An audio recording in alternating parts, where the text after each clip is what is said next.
Hello Mark, my name is Tina. My number is 15.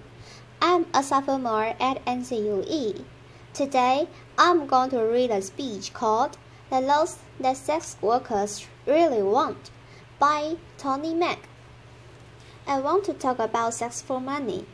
I'm not like most of the people you will have here speaking about prostitution before.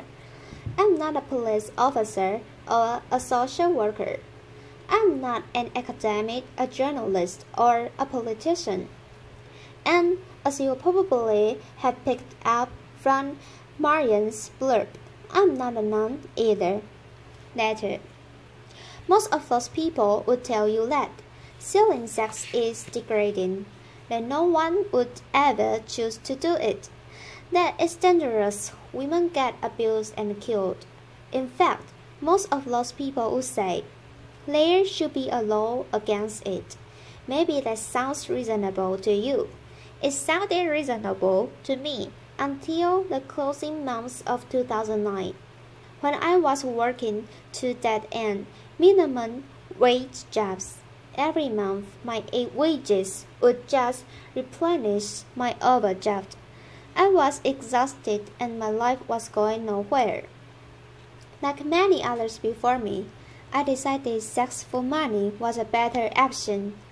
Now, don't get me wrong, I would have loved to have won the lottery instant, but it wasn't going to happen anytime soon, and my rent needed paying, so I signed up for my first shift in a brothel. In the years that have passed, I've had a lot of time to think. I've reconsidered the ideas I once had about prostitution. I've given a lot of thought to consent and the nature of work under capitalism. I thought about gender inequality and the sexual and reproductive labor of women. I've experienced exploitation and violence at work. I've thought about what's needed to protect other sex workers from these things. Maybe you've thought about them too. In this talk, I'll take you through the four main legal approaches applied to sex work throughout the world and explain why they don't work, why prohibiting the sex industry actually exacerbates every harm that sex workers are vulnerable to. Then, I'm going to tell you about what we as sex workers actually want. The first approach is full criminalization. Half the world, including Russia, South Africa, and most of the US, regulate sex workers by criminalizing everyone involved. So, the seller, buyer, and third parties. Lawmakers in these countries apparently hope that the fear of getting arrested will deter people from selling sex. But if you are forced to choose between obeying the law and feeding yourself or your family, you are going to do the work anyway and take the risk. Criminalization is a trap. It's hard to get a conventional job when you have a criminal record. Potential employers won't hire you. Assuming you still need money, you'll stay in the more flexible, informal economy. The law forces you to keep selling sex, which is the exact opposite of its extended effect. Being criminalized leaves you exposed to mistreatment by the state itself. In many places, you may be coerced into paying a bribe or even into having sex with a police officer to avoid arrest. Police and prison guards in Cambodia, for example, have been documented subjecting sex workers to what can only be described as torture, threats at gunpoint, beatings, electric shocks, rape, and a denial of food. Another worrying thing If you are selling sex in places like Kenya, South Africa, or New York, a police officer can arrest you if you are caught carrying condoms, because condoms can legally be used as evidence that you are selling sex. Obviously, this increases HIV risk. Imagine knowing if you are busted carrying condoms, it will be used against you. It's a pretty strong incentive to leave land at home, right? Sex workers working in these places are forced to make a tough choice between risking arrest or having risky sex. What would you choose? Would you pack condoms to go to work? How about if you are worried the police officer would rape you when he got you in a van? The second approach to regulating sex work seen in these countries is partial criminalization, where the buying and the selling of sex are legal, but surrounding activities like brothel keeping or soliciting on the street are banned.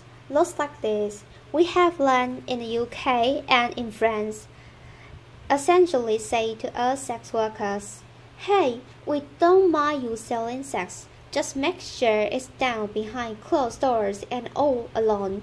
And brothel keeping, by the way, is defined as just two or more sex workers working together. Making it illegal means that many of us work alone, which obviously makes us vulnerable to violent offenders. But we are also vulnerable if we choose to break the law by working together. A couple of years ago, a friend of mine was nervous after she was attacked at work.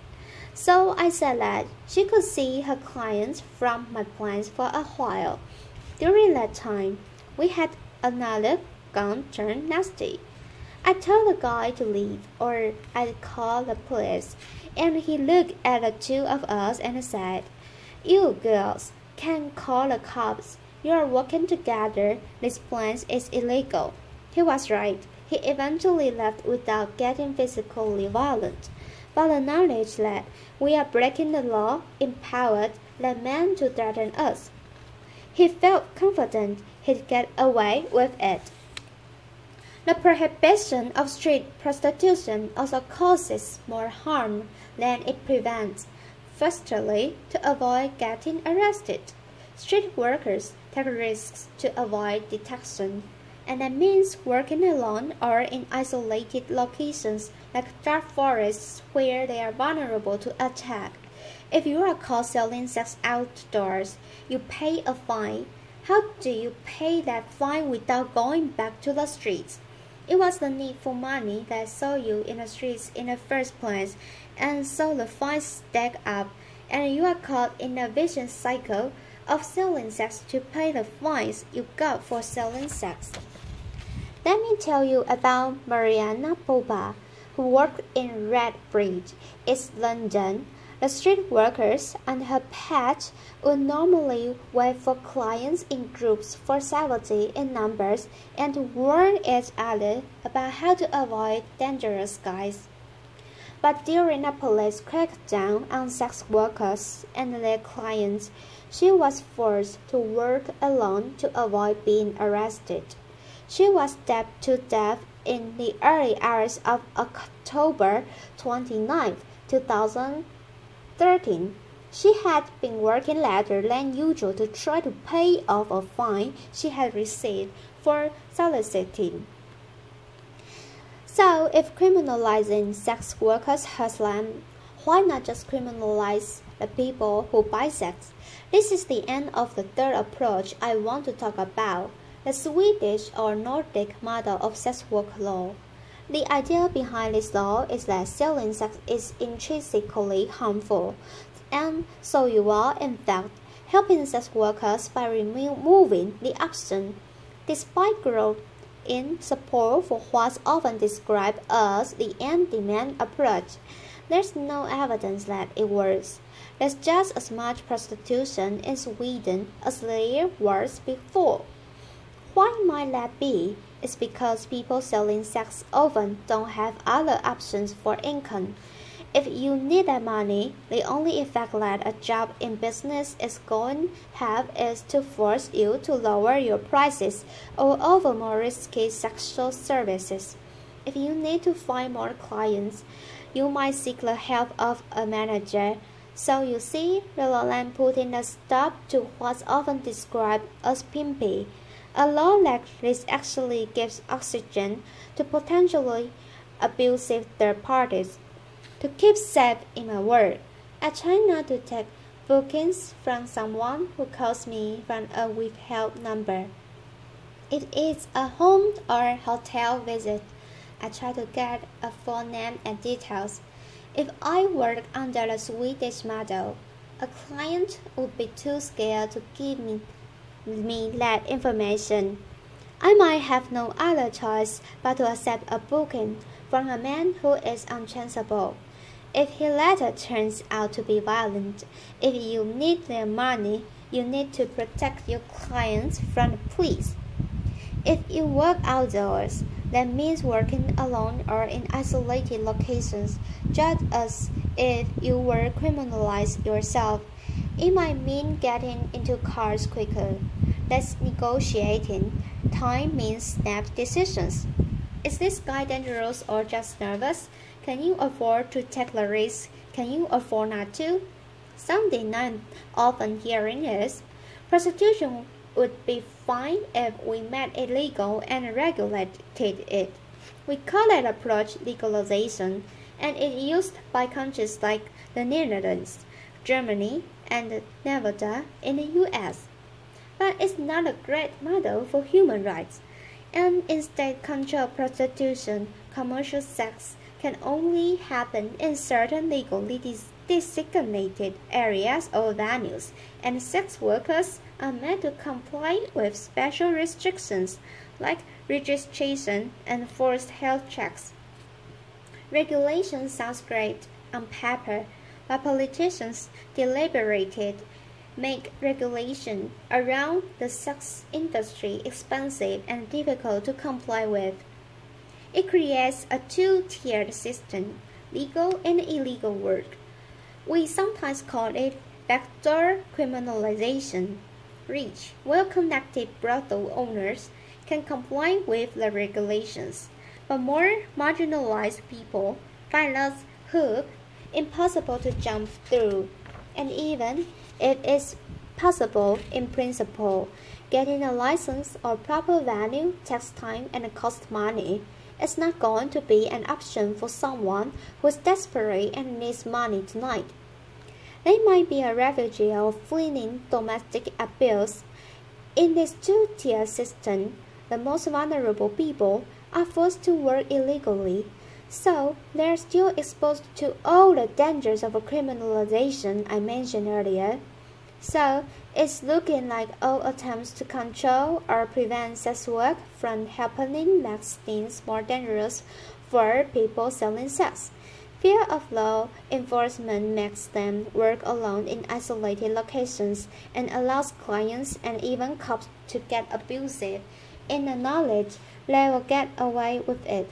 Fines and criminal records force people to keep selling sex rather than enabling them to stop. Crackdowns on buyers drive sellers to take dangerous risks and into the arms of potentially abusive managers. These laws also reinforce stigma and hatred against sex workers. When France temporarily brought in the Swedish model 2 years ago, ordinary citizens took it as a cue to start carrying out vaginated attacks against people working on the street.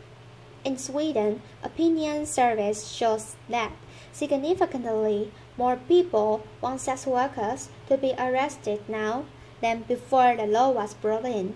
If prohibition is this harmful, you might ask why it's so popular. Firstly, sex work is and always has been a survival strategy for all kinds of unpopular minority groups. People of color, migrants, people with disabilities, LGBTQ people, particularly trans women. These are the groups most heavily profiled and punished through prohibitionist law. I don't think this is an accident. These laws have political support precisely because they target people that voters don't want to see or know about it. What else might people support prohibition? Well, lots of people have understandable fears about trafficking. Folks think that foreign women kidnapped and sold into sexual slavery can be saved by shutting the whole industry down. So let's talk about trafficking. Forced labor does occur in many industries, especially those where the workers are migrants or otherwise vulnerable, and this needs to be addressed, but it's best addressed with legislation targeting those specific abuses, not an entire industry. For 23 undocumented Chinese migrants drowned while picking cockles in Moroccan Bay in 2004, there were no costs to allow the entire seafood industry to save trafficking victims. The solution is clearly to give workers more legal protections, allowing them to resist abuse and report it to authority without fear of arrest. The way the term trafficking is thrown around implies that all undocumented migration into prostitution is forced. In fact, many migrants have made a decision out of economic need to place themselves into the hands of people smugglers. Many do this with the full knowledge that they will be selling sex when they reach their destination. And yes, it can often be the case that these people smugglers demand exorbitant fees, coerce migrants into work they don't want to do, and abuse them when they are vulnerable. That's true of prostitution. But it's also true of agricultural work, hospitality work, and domestic work. Ultimately, nobody wants to be forced to do any kind of work, but that's a risk many migrants are willing to take because of what they are leaving behind. If people were allowed to migrate legally, they wouldn't have to place their lives into the hands of people smugglers. The problems arise from the criminalization of migration, just as they do from the criminalization of sex work itself. This is a lesson of history. If you try to prohibit something that people want or need to do, whether that's drinking alcohol or crossing borders or getting an abortion or selling sex, you create more problems than you solve. Prohibition barely makes a difference to the amount of people actually doing those things, but it makes a huge difference as to whether or not they're safe when they do them. Why else might people support prohibition? As a feminist, I know that the sex industry is a sign of deeply entrenched social inequality. It's a fact that most buyers of sex are men with money, and most sellers are women without. You can agree with all that. I do, and still think prohibition is a terrible policy. In a better, more equal world, maybe there would be far fewer people selling sex to survive, but you can simply legislate a better world into existence. If someone needs to sell sex because they are poor, or because they are homeless, or because they are undocumented and they can't find legal work, taking away the option doesn't make them any less poor, or house them, or change their immigration status. People worry that selling sex is degrading. Ask yourself, is it more degrading than going hungry or seeing your children go hungry? There's no call to ban rich people from hiring nannies or getting manicures, even though most of the people doing that labor are poor migrant women. It's the fact of poor migrant women selling sex specifically that has some feminists uncomfortable. And I can understand why the sex industry provokes strong feelings. People have all kinds of complicated feelings when it comes to sex, but we can make policy on the basis of mere feelings, especially not over the heads of the people actually affected by those policies. If we get fixated on the abolition of sex work, we end up worrying more about a particular manifestation of gender inequality rather than about the underlying causes. People get really hung up on the question, well, would you want your daughter doing it? That's the wrong question instead. Imagine she is doing it. How safe is she at work tonight? Why isn't she safer? So we've looked at full criminalization, partial criminalization, the Swedish or Nordic model, the legalization, and how they all cause harm. Something I never hear as is, what do sex workers want? After all, we are the ones most affected by these laws. New Zealand decriminalized sex work in 2003. It's crucial to remember that decriminalization and legalization are not the same thing. Decriminalization means the removal of laws that punitively target the sex industry, instead treating sex work much like any other kind of work. In New Zealand, people can work together for safety, and employers of sex workers are accountable to the state. A sex worker can refuse to see a client at any time, for any reason, and 96% of street workers report that they feel the law protects their rights. New Zealand hasn't actually seen an increase in the amount of people doing sex work, but decriminalizing it has made it a lot safer. But the lesson for New Zealand isn't just that its particular legislation is good, but that crucially, it was written in collaboration with sex workers, namely the New Zealand Prostitutes Collective. When it came to making sex work safer, they were ready to hear it straight from sex workers themselves. Here in the UK, I'm part of sex worker-led groups like the Sex Worker Open University and the English Collective of Prostitutes, and we form part of a global movement demanding decriminalization and self-determination. The universal symbol of our movement is the red umbrella. We are supported in our demands by global bodies like UN, AIDS, the World Health Organization, and Amnesty International. But we need more allies. If you care about gender equality or poverty or migration or public health, then sex worker rights matter to you. Make space for us in your movements. That means not only listening to sex workers when we speak, but amplifying our voices. Resist those who silence us, those who say that a prostitute is either too victimized, too damaged to know what's the best for herself, or else too privileged and too removed from real hardship, not representative of the millions of voiceless victims.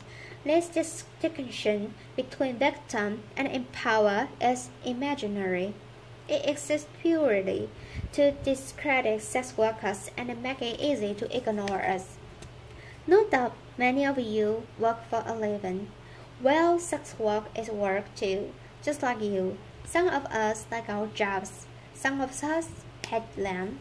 Ultimately, most of us have mixed feelings. But how we feel about our work isn't the point, and how others feel about our work certainly isn't. What's important is that we have the right to work safely and on our own terms. Sex workers are real people. We've had complicated experiences and complicated responses to those experiences.